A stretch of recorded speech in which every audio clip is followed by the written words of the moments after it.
CNN projects that Democrats will keep their Senate majority as Catherine Cortez Masto takes the lead in that razor's edge Nevada Senate race. It's election night in America continued. More right now, more political experts are joining us now to discuss all these very, very important late-breaking results. Ashley Allison, let me start with you. How momentous is this Democratic victory? It's extremely momentous. I mean, I also want to point out the Secretary of State winning in Nevada is significant for our democracy, defeating a extreme election denier. It again shows that voters wanted to protect our democracy, wanted our economy to be stronger. It also, you know, when I look at Nevada, we've talked a lot about the 2-to-1 Latino vote for Cortez Masto, young people. I also want to point out a demographic that folks sometimes forget but is important of the coalition, and that's the Asian American Pacific Islander vote. That's 11% of the electorate in the state of Nevada, and they turned out in greater numbers than in 2018. And if you remember, I think it's a symbol of people rejecting the hate, the fear-mongering. Donald Trump did so much negative language towards the Asian American community when COVID hit. And I think that community also stood up and showed out this election cycle. So it's momentous for our country. It shows the diversity of our country and how independents, women, young people, Black, brown, Asian Americans all came together and stood up for progress and not going back to hate, lies, and cheating.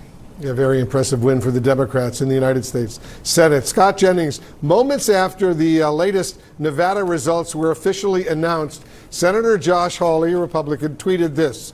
He said, "The old party is dead. Time to bury it. Build something new." What's your reaction to that? I mean, what old party? Does he mean the old president, Donald Trump? Yeah, I agree. He means that's the what old he means Republican about Party. that. I mean, look, I don't understand people who I view political parties as vehicles to winning elections, and traditionally, you know, you try to add more people to your party than take away people. And so the other night, Carrie Lake in Arizona, you know, asks in this rally, "Is anyone here a John McCain supporter?" And a few people raise their hands. Like, get out of here. I don't understand. What is the future of the politics of subtraction? You want old Republicans, if that's what he calls them. You want new Republicans.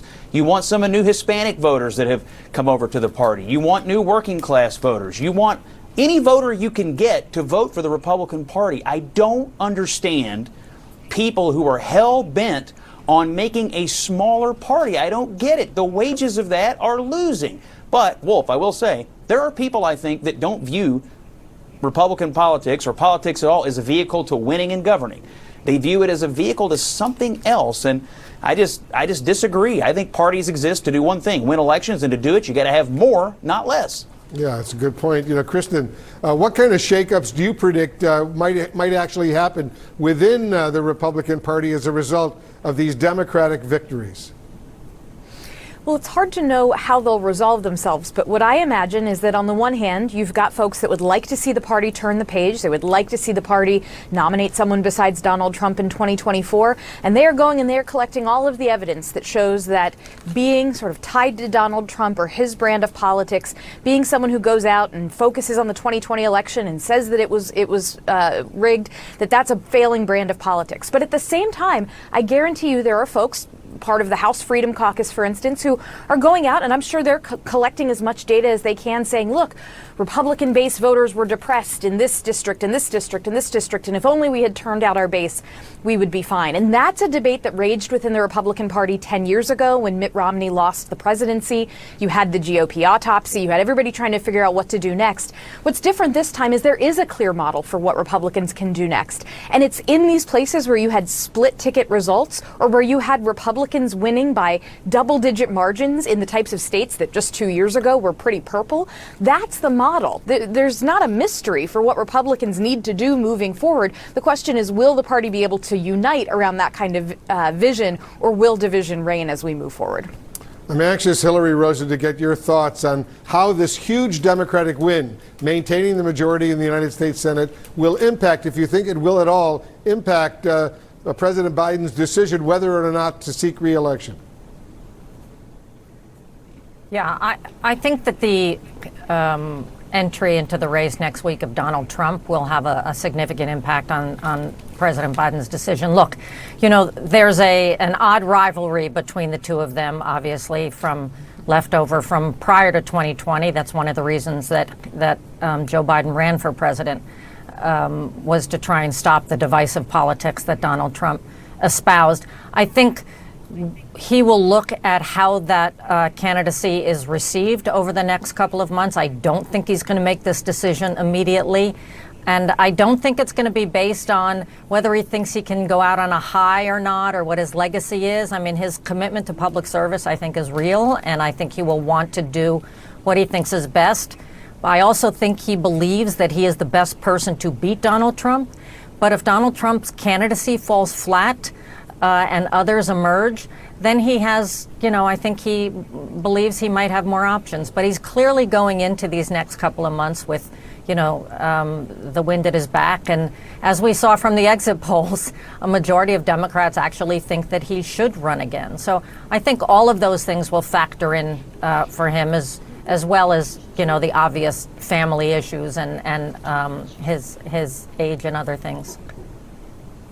You know, it's interesting, Scott. The unexpected Democratic wins that we're now seeing are also fueling drama for Republicans in leadership. The House Freedom Caucus, for example, is holding Kevin McCarthy's feet to the fire, pushing for a number of Biden administration probes. And Donald Trump is reportedly fueling revolt in the Senate against Mitch McConnell. So what do you see as their immediate futures? Yeah, two different situations, because for McCarthy to get elected Speaker, he's got to go to the floor and get 218 votes, which is different than what McConnell will face this week. They are going to have the Senate leadership election apparently on Wednesday.